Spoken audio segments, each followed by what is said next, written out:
Mr. Stubb, from a European point of view, we're seeing greater European consolidation, EU looking more purposeful than it's seemed forever, at least on the outside. How do you see this war play itself out from here on, from an EU and Europe perspective?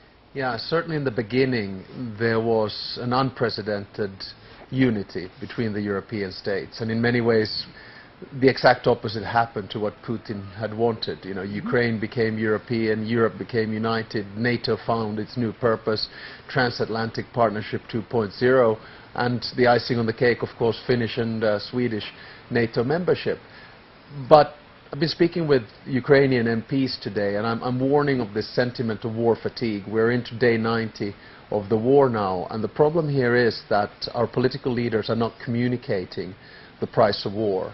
And we're pretty much in a situation whereby the focus is soon going to move towards inflation, it's going to move towards higher energy prices, higher food prices, the asylum crisis, and this is going to cause, I think, a lot of unrest in Europe and a conversation on a political level. I predict that this will start sometime around August, September, so this unity is unfortunately going to be a little bit shorter than expected. You don't think it will stay this way? You don't think this is a new EU which is seeing the risks posed by Russia, possibly moving away from China, at least the countries which seem to be coming into China's grip, now realizing potentially the challenges posed by China? Sure, to a certain extent. I mean, there's nothing that unites you more than a common enemy, and I guess, you know, Putin has done his best to do that on the European front, and this has revived the transatlantic relationship, and in that sense, taken a little bit away the focus from the US antagonism towards China. But I'm an old enough EU nerd to understand that, you know, the European Union is not a utopia. It's always more than an international organization, less than a state, and there's always going to be bickering. And the more of us we have in the European Union, the more we're going to bicker. And in many ways I say that it always advances in 3 stages. 1 is a crisis, 2 is chaos, and 3 is suboptimal solution. So that's, you know, the EU that we live with. And that's very interestingly put, and it reflects a bit of what happens back home in India as well on most issues. But Ivanna, Mr. Stubb made an important point about fatigue. Everyone here outside of Ukraine wants the war to get over, as do people in Ukraine, but there's a certain sense of growing fatigue about where this ends. When you hear all of this, as a member of parliament, as a representative of the Ukrainian people, what's going through your head? Where do you actually see things go next?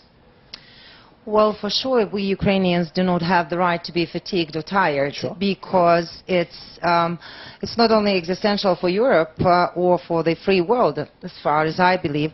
It's totally existential for us, because what Russia is trying to do is trying to erase us from the map of the world, so as a nation and as a state. And therefore, for us, it's the only choice to fight till we regain our territories, till we restore our territorial integrity, sovereignty and independence.